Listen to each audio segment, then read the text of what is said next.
Wala na po talaga, diktadura na talaga. Wala na po ang karapatang pantao ngayon dito. Grabe. Oo, ano ginagawa? Mga tao doon nahaharang. Yun, arestuin siguro yung babaeng yun. Di ba? Hindi lang, dapat di ba, antayin muna yung abogado kung meron dapat na... Ang punto nga dyan, dapat lang nakikita nila yung taong arestuhin. Yun. KOJC compound, yung bang alaala mo nung panahon ng batas militar ay nagbalik? Kanina nung unang siguro mga little past 3, nakatanggap ako ng isang message mula kay Mr. Zabala informing me of police in full battle gear proceeding somewhere in Tamayong at saka dito sa may malapit sa airport, no? So ang ginawa ko, I check on the on my sources diyan sa CIDG. Yun nga, nung little past 4, nakita ko na nandiyan na sila sa may video feed na galing sa atin dyan sa may SMNI, no? Davao. At mabuting-mabuti na lang at kaagad naman sigurong natawagan sila Attorney Attorney Tolentino. Nakita ko na rin na namagita na rin sila Attorney Kay Laurente. Hindi ko lang alam kung nasa area ng Tamayong si Attorney Ambrosio kanina sapagkat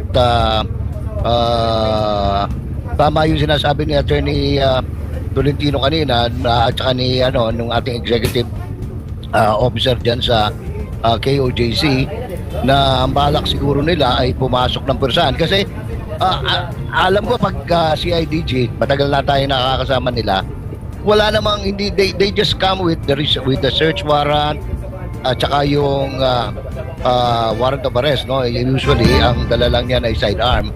Nakapagtataka lang na ngayong umaga, ngayong madaling araw ay sabi ko nga, unang impression ko, Jade, saan panghirap papunta itong PNP SAP, no? Yun nga mabuti na lang at dyan naman siguro because of the training si Colonel Loren kanina nung dumating yung mga abogado ng KOJC at ng SMNI at ng Jose Maria College ay naman, very calm and collected sila na nakipag-usap at yun nga, ang napagkasunduan is anong tawag dito, by team ang papasok doon sa identified.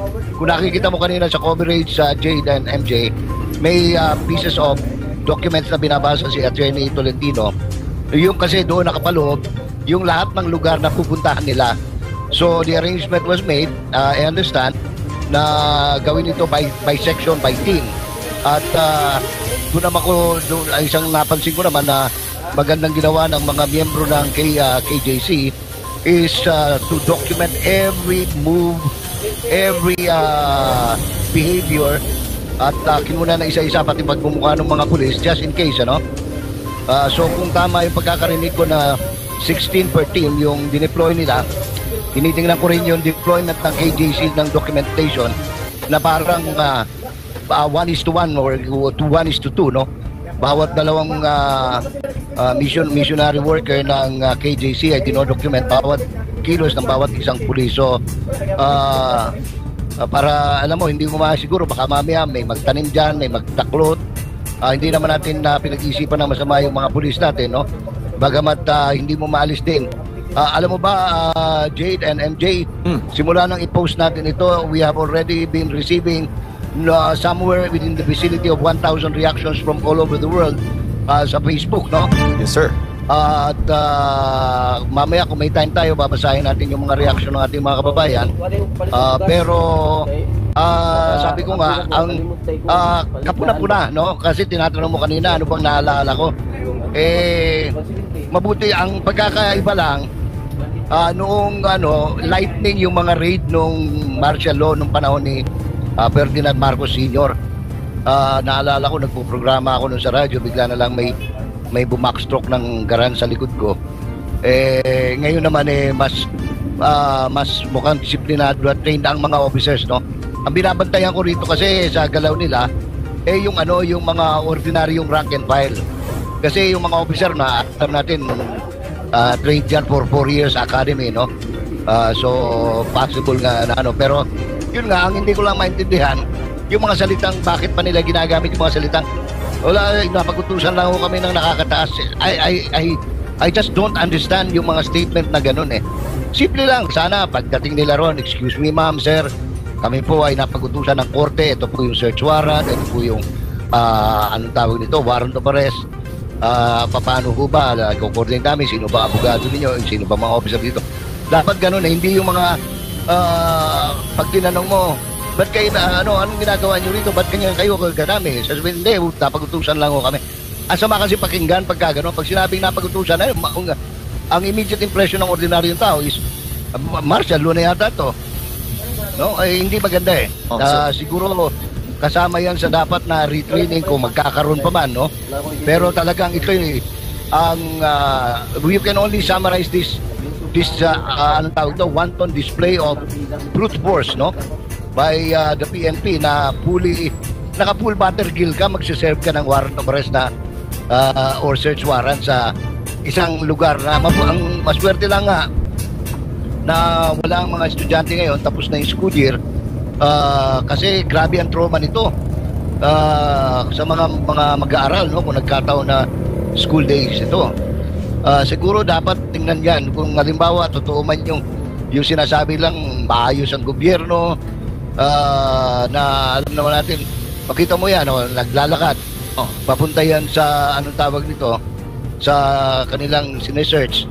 Kaya nakikita rin natin dyan, nakikita mo yung mga miracle worker, yung mga missionary worker, talagang 1:1, 2:1 ang kanilang documentation dahil delikado nga na baka mamaya mayroong iba dyan, may ibang mission. We do not question the propriety of the officers, pero itong ibang mga operatives nila, hindi natin matiyak yan, ano? Hindi naman sa pinag-iisipan natin na sila ng masama, pero karapat-dapat lang na mag-isip talaga ng masama. Mabuti na yung bawat galaw nila makunan, no? Siguro itong maganda sa bagong technology ngayon na nakakatulong na hindi makapag-abuso ng gusto itong mga ang description nga ng ibang viewers natin mga kampo ng kadiliman, ano? Oo nga. Hindi ko naman sila masisi na ganun ang description nila. Kasi nga naman, madilim pa nung nagpakita sila dyan. Imagine mo, gagagaling ko lang dyan kagabi sa may Waxis dahil sinundo ko yung anak ko. And I intend to come back sana early morning to check para tingnan ko yung facilities ng studio natin kung pwede akong dyan mag-broadcast. Kaso dahil nga dito sa pangyayaring ito, baka mamaya na siguro ako pupunta dyan sa SMNI Davao, no? Unfortunate, very unfortunate yung pangyayaring ito na may ganitong kasi nakikita ito ng ordinaryong tao dahil unang-una ang compound po ng Jose Maria College para sa kabatiran ng mga hindi pa ho nagawi rito. Ito po ay kung ikaw ay nakasakay sa eroplano, nakikita mo ito pag landing at saka pag take off kasi katabing-katabi po ito ng anong tawag ito ng Davao International Airport. Oo, ng Bangoy International Airport. At kung ikaw ay nabiyahe paggabi, ito'y landmark na ng Davao, no? Na kapag ka nakita mo yung ng mga ilaw dagitap na iba-ibang kulay, Kingdom. Makikita mo talaga yung Kingdom, talagang alam mo Davao City Airport na yung lalapagan mo. Ngayon, kung ikaw naman ay bumabiyahe by land, hindi ka po maaaring magkamali sapagkat kung ikaw ay galing ng airport, papuntang airport, ito'y katabing-katabi, makikita mo kagad yung fasad ng Jose Maria College. Pagkatapos ito'y daanan kasi ito na yung naging lagusan ng lahat ng public transportation. Kaya i-imagine mo kanina, kung pinapakita sa video kanina, lahat ng mga bus, lahat ng mga jeep, taxi, napapahinto at tinitingnan talaga nila kung ano ba itong ginagawa nitong mga pulis na ito, bakit saan bang gera, no? Ayan, tingin ko ito na yung grupo ni Attorney Kay, no, na sinasamahan niya itong taga CIDG. Sa paligid kita mo ng yung mga Kingdom. taga CIDG.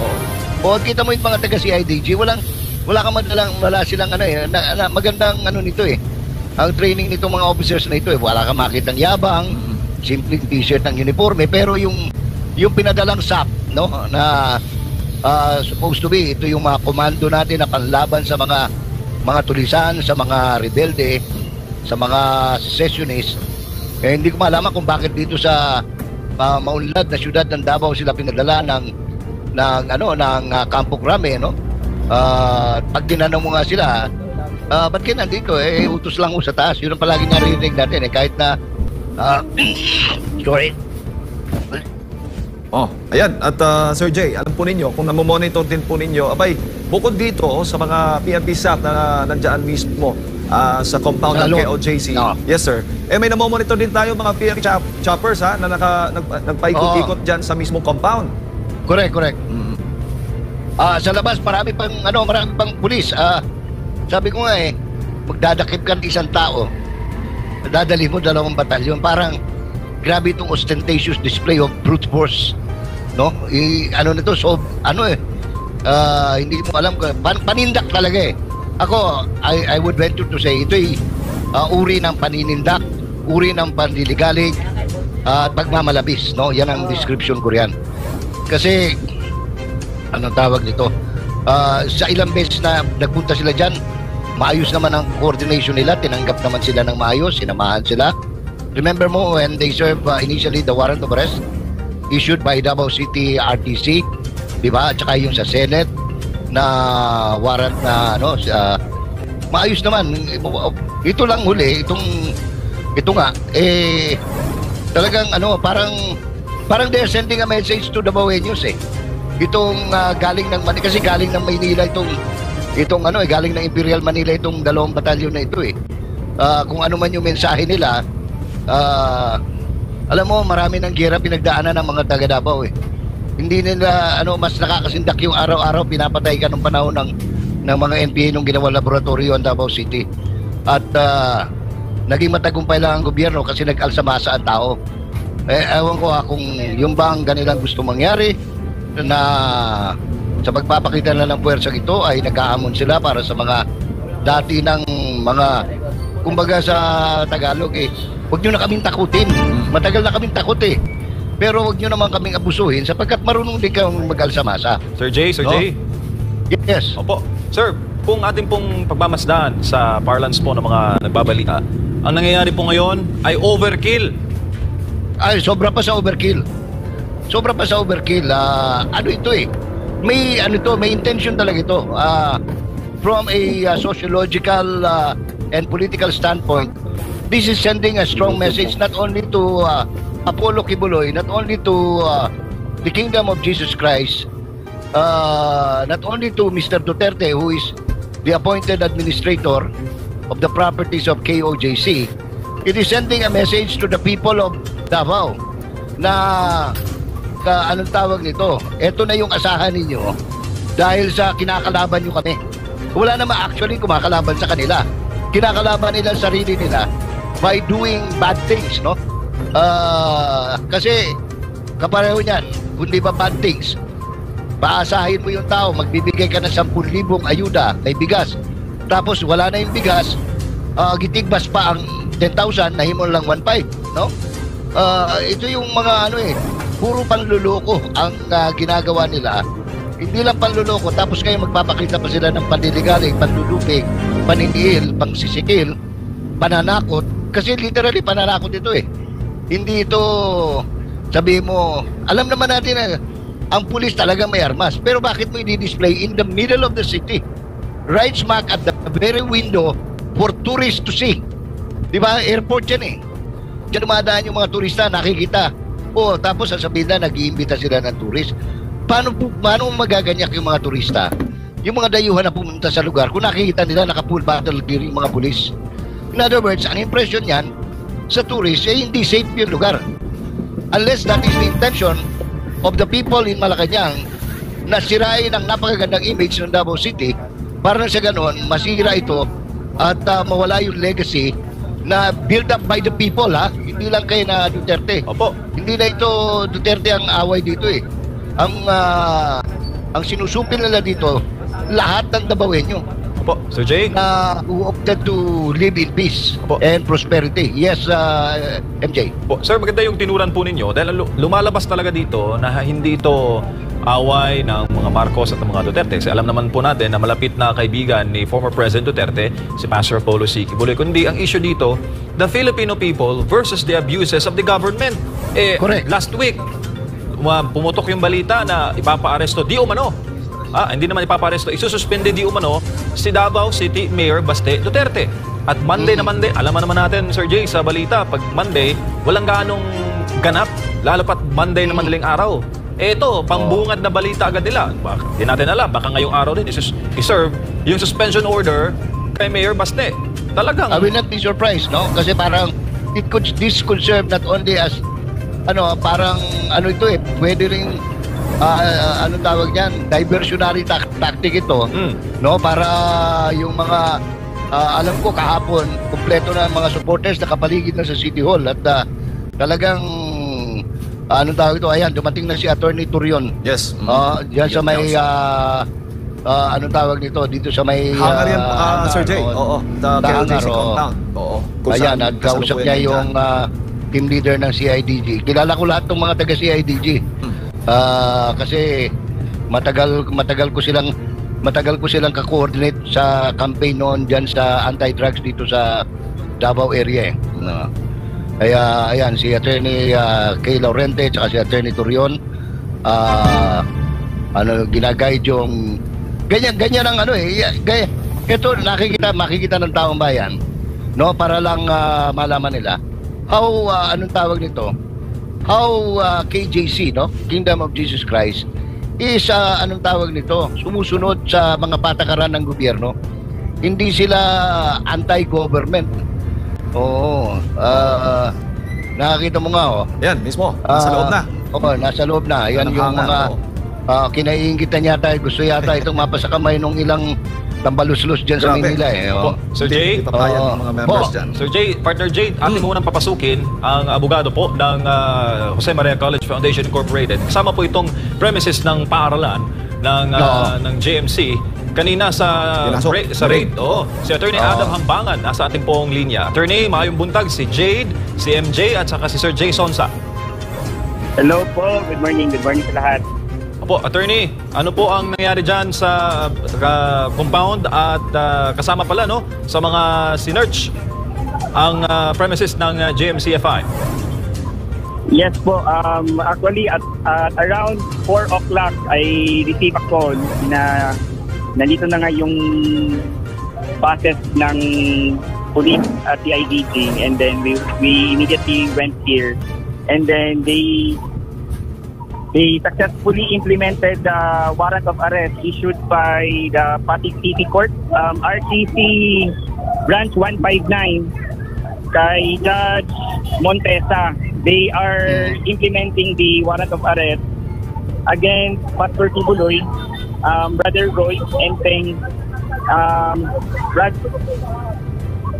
Canada and Semanyes. They are looking for these people, and then yun nga, we just assisted them. They divided themselves into groups, and then ngayon lang natapos yung first group, which ako yung nag-lead, yung blue team. The blue team conducted the search and surveillance dito sa JMC at saka JMC na school at saka yung cathedral mismo, pati lahat ng sasakyan dito sa parking space harapan ng Kingdom, sinerch nila, and we allowed them.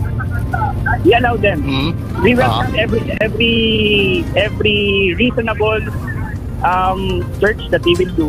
Walang problema. And nakalabas na rin sila peacefully. In fact, binigyan namin sila ng tubig at saka pagkain. Wow. Attorney Adam, sa ngayon po wala nang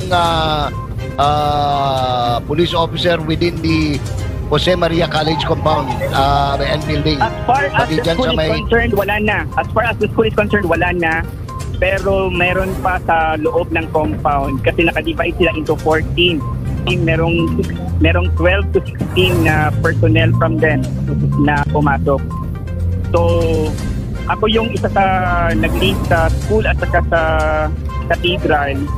Nakita nga kita the other lawyers are also assisting the other team. Like Attorney Daina is assisting the other Faith at saka si Attorney Kay Laurente. So, wala So, namang I think dito sa amin, peaceful naman, clear lahat, and then nakalabas na rin ang blue team. Blue team ang tawag nila. Yung bang while they were conducting the search, ito tanong ko lang from a perspective because ang dala nila was a warrant of arrest, tama ba? Yes, warrant of arrest. Wala silang search warrant na dala. Walang search warrant po, sir. Walang search warrant. Warrant of arrest. So warrant that's of arrest why during the implementation, I really asked Attorney Rubino, yung CIDG nila na lawyer, at saka yung parang team leader ng Blue Team, kung kilala ba nila yung anim na hinahanap nila. Sabi nila, kilala daw nila based on their during their meeting. So, okay. So, ang tawag nito, wala namang sa tingin ninyo from wala naman silang, kumusta yung behavior ng mga pulis? Yung Blue Team while they were inside the Actually, when I assisted them firsthand, wala naman, kalmado sila lahat. And then, the members also of the kingdom are also assisting them courteously. So, walang problema as far as the team is concerned, the Blue Team is concerned, walang problema. Okay na sila, nakalabas din sila peacefully dito sa kingdom.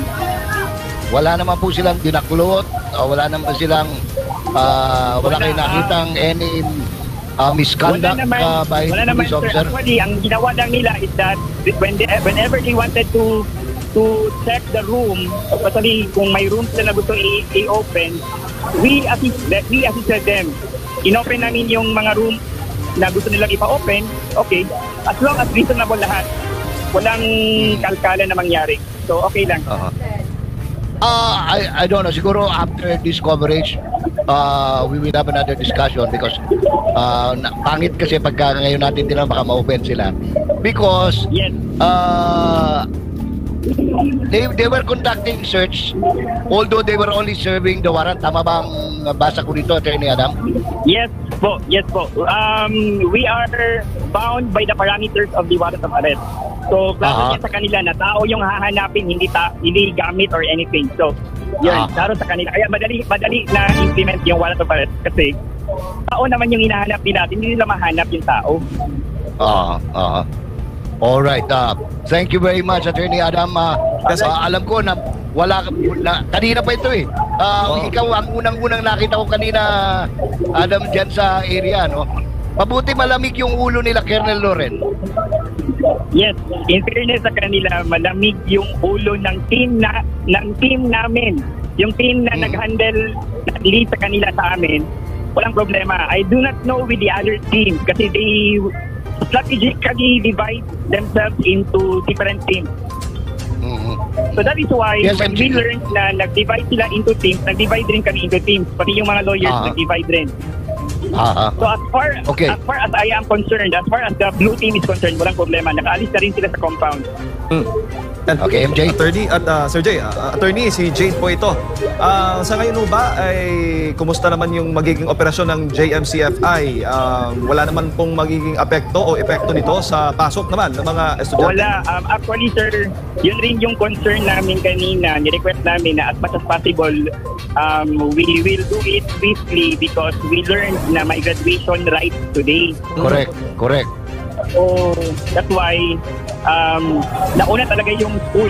Nauna yung school na search. And then, nung natapos yung entire premises ng academe, ng school, ng JMC, lumabas sila.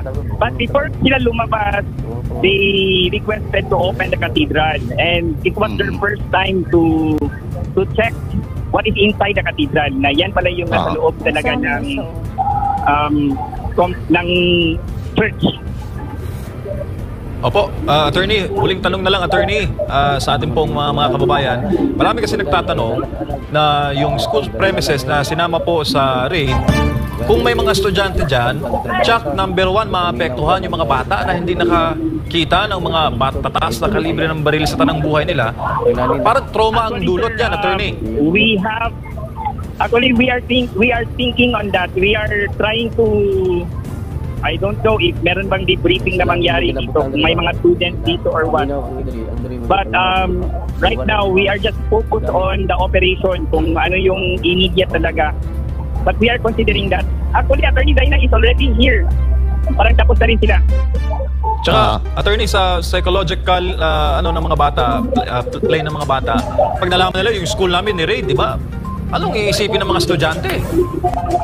Yes. That is why we need also to deal on that matter. Alright.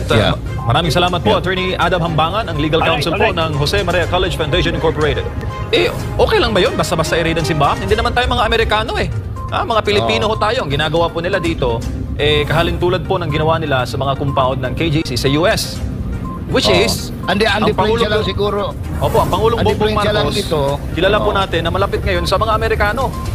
Ito bang operasyon na to ay kagaya o ang likod nito ay mga kano? Parang desecration of holy ground, Sir Jay. Alam mo, kanina nung they were trying to force open the gate, talagang style ng Amerikano yon. Kaya lang, ibang mabuti lang yung mga officer ng, yun nga, sila Colonel Lawrence, saka yung mga, itong well-trained na mga, anong tawag ito, taga-CIDG, anong tawag ito, ginamit nila yung common sense. Hindi katulad ng ibang congressman na wala ng common sense, no? Oo. Kaya nung hinarap sila nila Attorney Adam, nila Attorney Daina Tolentino, nila Attorney Kay Laurente, ay napahinuha na gawin ito ng maayos, gawin ito ng methodical, dahil nga bumaba, and according to law, no? Kaya mas kung gustuin ko bilang farmer, nakita mo nasa naman 17 paglabas, pesos per kilo ng palay. pa sila kesa ng Kesa mga bibigyan nila ako ng tao, subsidize no? na Kasi 9,000. wala akong nakitang misbehavior yun nga sinasabi ni Atty. Adam kanina na kaya nila din kasi nga ang pinakita hong dokumento ay warrant of arrest issued by the Pasig Regional Trial Court. Pan lang yun, 6 months lang yun. Hindi po ito search warrant. Kasi sa search warrant, para lang malaman ng mga nanonood at nakikinig, kinakailangan dyan na identify ultimo kung ano yung lapis na titingnan mo, ano yung ballpen na titingnan mo, anong lamesa, anong numero nung lamesa, kung may numero yan.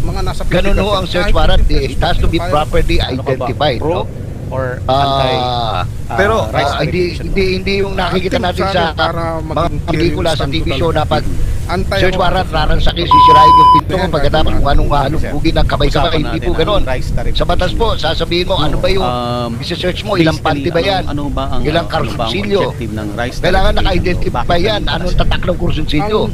Pagka mali yung tatak, ibig sabihin nun, tinaniman kayo. Ganun lang, para lang ma-educate yung ating mga nanonood, MJ, no? Na nung una nilang in-implement basically na-explain na ni Attorney Roque kasi yung sa issue ng search warrant, ano, dahil importante yun na yung tinatawag na particulars, no? Pero ito hindi kasama sa kapareho niya, no? Pinagbubuksan yung mga aparador doon sa Tamayo, mga correct, bakit? Mayroon man tao doon sa aparador. Alam mo, ang lingwahe po talaga ng after particularly describing the place to be searched and the items to be searched, to be seized. Yan pong requirement ng ating Bill of Rights. Mabuti nila ang ating professor ng Constitutional Law, si Perfecto Fernandez, ay talagang pinamemorya sa amin ng Bill of Rights. So 34 years later, word for word, nauulit pa rin natin ang nakasaad sa ating Bill of Rights. No search warrant shall be issued except upon probable cause and upon finding of probable cause. And ito pa po yun na nga, after describing with particularity the place to be searched and the items to be seized. Wala nga pong search warrant Oo nga, wala talaga kahit anong description po ng lugar na pagkahanapan at kung yung dapat na makakalap doon sa lugar. Ang i-declare niya. Justified ba, legal justified ba, Attorney Roque, yung ginawa nila? Kanina, kung may babalik lang natin yung video, MJ, no? Yes, sir. Sinira nila talaga yung gate doon sa Glory Mountain.